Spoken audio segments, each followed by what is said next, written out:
ASMR Gaming News. Greetings, everyone, and welcome to ASMR Gaming News. Please hit that like button, sit back, relax, and let's begin. So first big piece of news this week is for Fortnite. So Epic Games released a special new event in Fortnite. It's the 14 Days of Summer event. And basically they are adding a lot of new content to the game every single day for the 14 Days of Summer.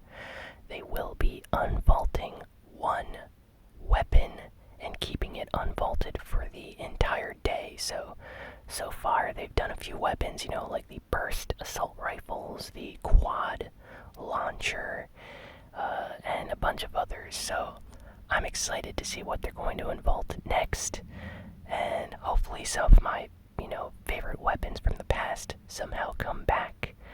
But it's really nice to see a lot of classic weapons that haven't been around for a while returning to the game, if only for one day.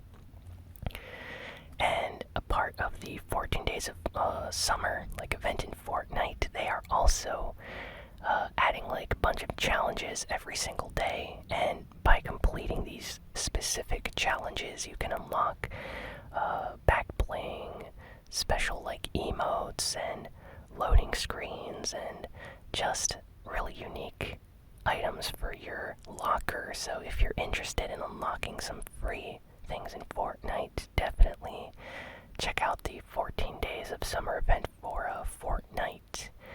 And the part that everyone is most excited about, including myself, is the new skins coming to the item shop. So there are a lot of summer themed skins that are supposed to be arriving in the next week or so on the item shop. There is a beach bomber skin, so it's not the bright bomber, it's a beach bomber skin. It's basically the bright bomber skin but for the summer, so that looks really cool. There was a summer drift skin where it's just the drift skin basically getting ready to go to the beach, hang out in his swim trunks. So really cool skins, and there's a bunch of really cool new ones. There's this eye patch, this a lady with an eye patch that I think looks really cool. I'm definitely gonna try to get that skin, but lots of new skins coming because of this new 14 Days of Summer event. Lots of free items. So it's basically a celebration of Fortnite for all the fans that really appreciate the game. So definitely check out the 14 Days of Summer, and if you have been playing it, let me know in the comments what your opinions are on the special event right now. I feel like this is probably one of the better ones that they've done in a while, just because they're bringing back a lot of the classic weapons. And I forgot to mention that the recent update also added back a bunch of weapons permanently to the game. The suppressed SMG is back, as well as the pump shotgun. Both the common and rare versions are back in the game, so I'm really excited about that. Really happy they brought the pump and the suppressed SMG back. Next, Super Mario Maker 2 for the Nintendo Switch came out this week. Came out today specifically, since it's the 28th was the official release date. So yeah, it's out right now if you plan on picking up a copy. So far, reviews for Super Mario Maker 2 have been very, very positive. The game has been getting 9 and 10s just about from every website that I go on, with the exception of GameSpot, which has given it an 8 out of 10, and I think that's the lowest review score I've seen for it. So that's still an extremely good score for a Super Mario game. So yeah, very good game. Definitely pick it up if you have a Switch and you want to create your own Mario levels, Super Mario levels. Because in Super Mario Maker you can basically create any level that you want, upload it online, play your friends' levels, levels and stuff like that, so just a really fun game, and I need to pick up my copy later today, so we'll probably record some kind of video for it on the channel. Let me know if you picked up Super Mario Maker 2 as well. And yeah, I'm excited to play it, so can't wait. Next, Infinity Ward, the developers that are working on the upcoming Call of Duty Modern Warfare game, basically came out and said that Activision is not forcing them to make the game darker or more like mature in its story and themes. And this basically came as a response to a lot of people, or not a lot of people, but certain people in the games industry saying that Call of Duty Modern Warfare, the next, game that's coming out later this year in the series, is trying to be kind of controversial in its themes, making the game slightly grittier and darker compared to previous Call of Duty games, which kind of got a little bit more goofy and lighthearted in terms of the, gameplay and stuff like that, whereas this one seems to be going back to a more serious, story mode with actual, sad moments and, emotional scenes and stuff like that. So, it was kind of like a big deal the past week or so after E3. And Infinity Ward came out this week to say that no, they are not being forced to make the game darker or anything like that. They are making the story that they want, and they feel like no one is pressuring them into doing the game in the way that they're doing it. So, essentially, Infinity Ward just confirmed that they are following their own creative vision for the game, and that there are no outside influences in how they are, developing the game. So, excited to play this one. It's nice to see that all of their ideas are 100% theirs and, uniquely created by their team, and not because Activision or any of the higher-ups over there at the company are forcing them to do something that they don't want, which is what some game journalists and other, people were thinking. So that's nice, and I can't wait to play this new Call of Duty game because it looks really, really good. The graphics look great, but the story, I really want to, story mode campaign again in, Call of Duty, and this one looks like it's going to be great. Even though it's not Black Ops, Modern Warfare had entertaining storylines as well, so I'm excited for this one.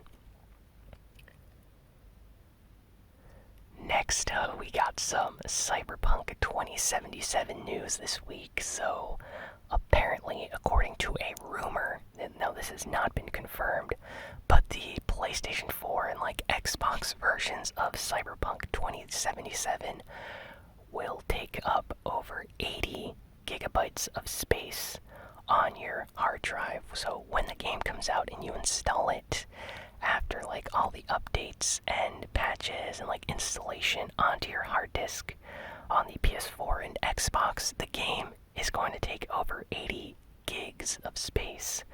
Now, this has not been confirmed by CD Projekt Red, so we don't know if that's actually how big Cyberpunk 2077 will be. But according to this rumor, you should probably free up some hard drive space before the game comes out next year, because it is going to be a massive open world game. So can't wait to play it when it releases, and I'll be sure to have some space on my PS4 or PC. I'm not sure what I'm going to get the game on yet.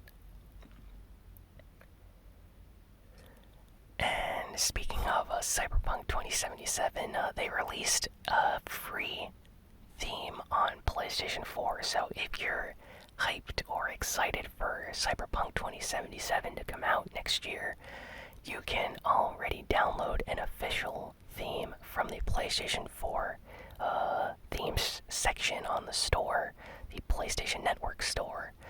And yeah, it's entirely for free. You can download it on your PS4 right now. It's available in every region around the world. So if you're in Europe, Asia, North America, I believe it's even available in South America, Australia, you are able to download and basically have this theme as your background theme for your PlayStation 4 now. And it's a nice theme too, so kind of crazy that they gave it away for free like this, but I think they are trying to build up hype for the game, game, so that's why they're releasing some free goodies on the PlayStation Network store. So definitely check that out if you're excited for Cyberpunk or if you need a new theme.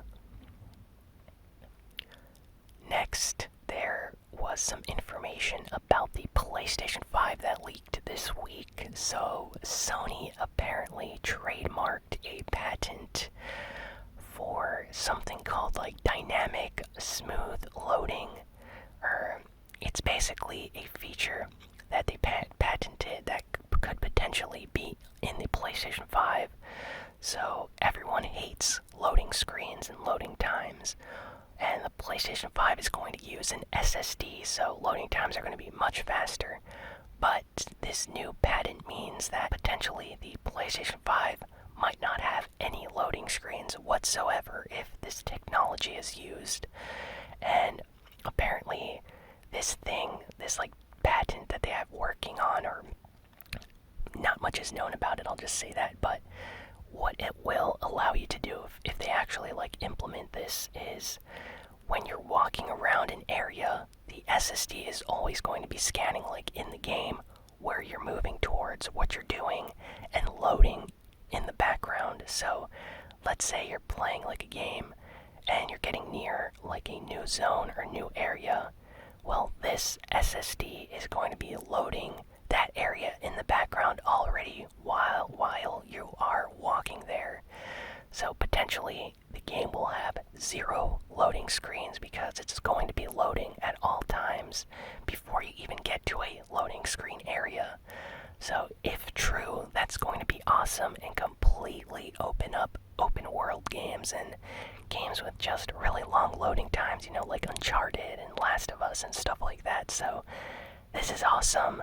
Hopefully this is actually like a true patent that they've like worked on a lot and they're ready to unveil later this year. But I'm really excited for the PlayStation 5, and all of this news is really exciting to me just because I don't like load times. So really hope that the PS5 is going to be just really, really fast.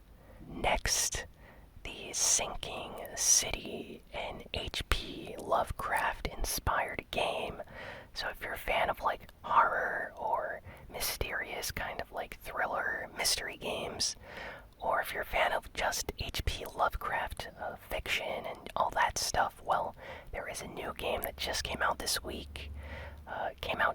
It came out this week. It's already out. It's on PC, the PlayStation 4.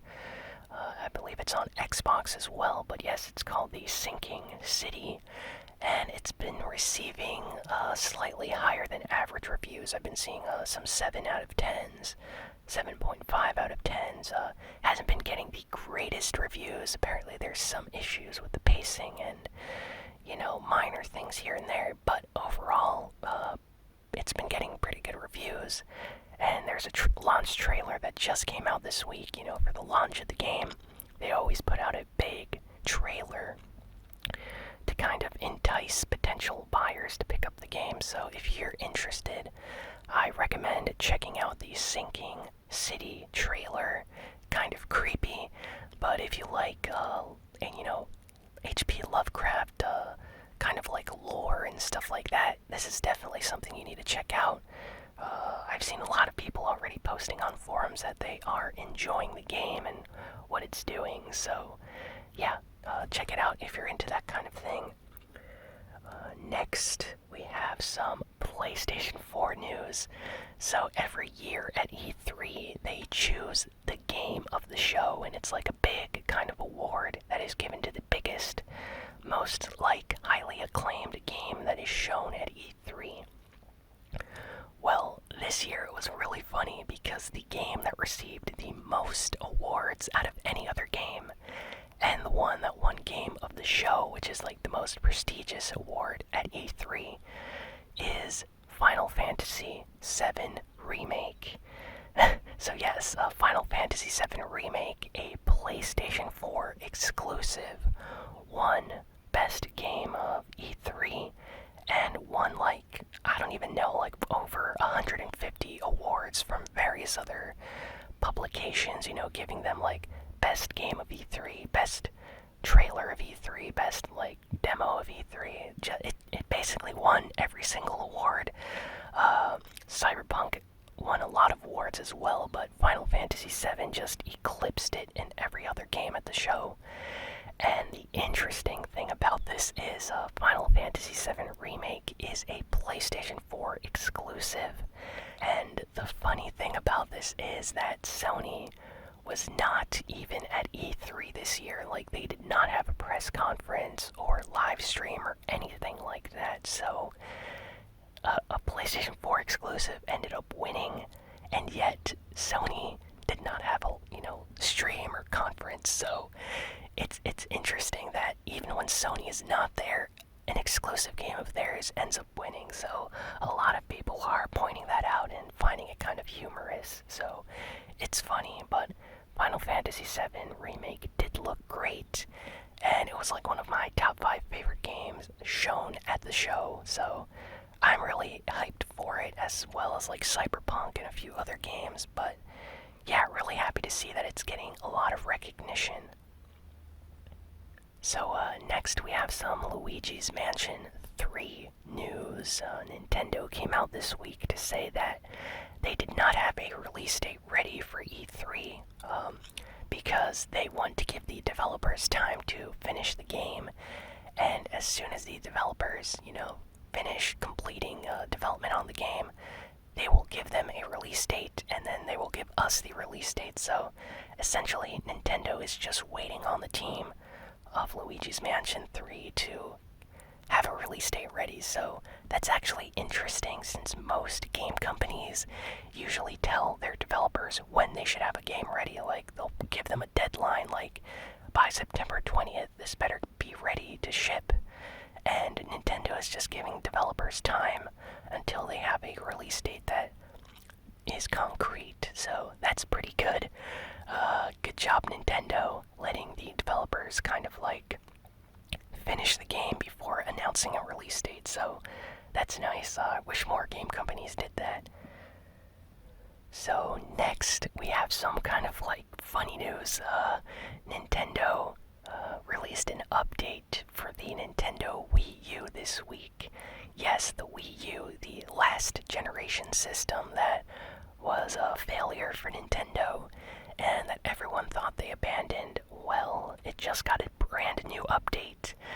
It's a stability, like firmware update for the system, so it doesn't really add any new features. It just makes sure that the system is stable. So people still found it very, very, funny that an old system is still getting an update. I mean, imagine if like the Xbox, like original Xbox, got an update right now, or if the Wii got an update, that everyone would be like, why is the Wii getting an update in 2019?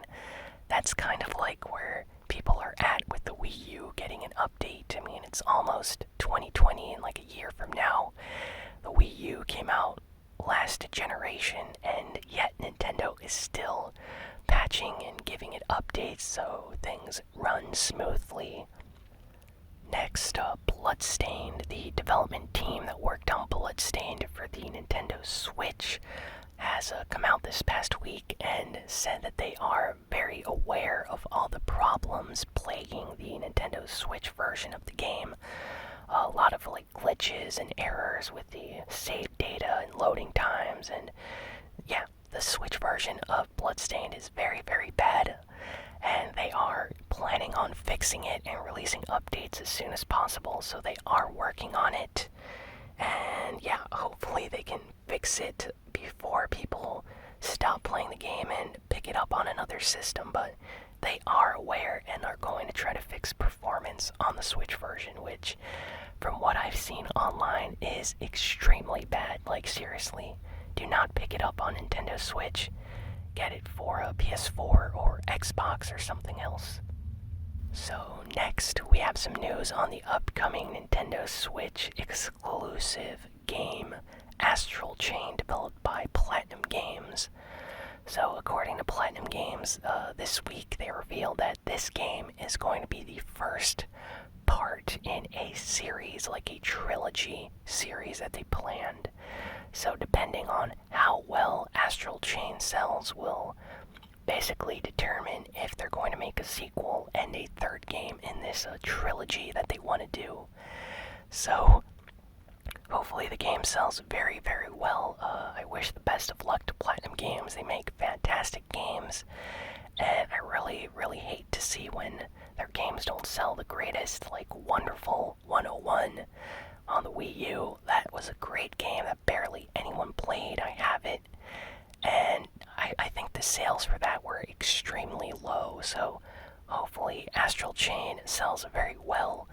I believe now, after Bayonetta and a lot of their other recent games, they kind of like have achieved a higher level of fame than they did in the past. So hopefully all those fans will pick up Astral Chain, and if it sells well, they'll continue with the series and make it a trilogy. So wish them the best of luck. It's kind of interesting that they already planned a trilogy though, and the game's not even out yet. So I wonder how that's going to go. And last piece of news is, wow, okay, well, this is interesting. Nintendo is planning on releasing potentially more retro titles on the Nintendo Switch Online. So, for those that don't know, if you have a Nintendo Switch and you have an online subscription, you have access to like a library of retro NES games from the original Nintendo Entertainment System that came out in the 80s. And the games on that, are nice and everything. You get to play Super Mario Bros. 3 and a lot of other classic games. But people have been very disappointed that there are no Super Nintendo, no Nintendo 64, and no GameCube games on this retro library. And apparently Nintendo is thinking about extending this Nintendo Switch Online library to include more of their retro games from other systems. So I'm keeping my fingers crossed that they somehow add Nintendo 64 or Super Nintendo games, because that would be awesome. And I'm starting to get a little bit tired of playing NES games because, let's be honest, the games are kind of old and they do not look as great as Super Nintendo games do.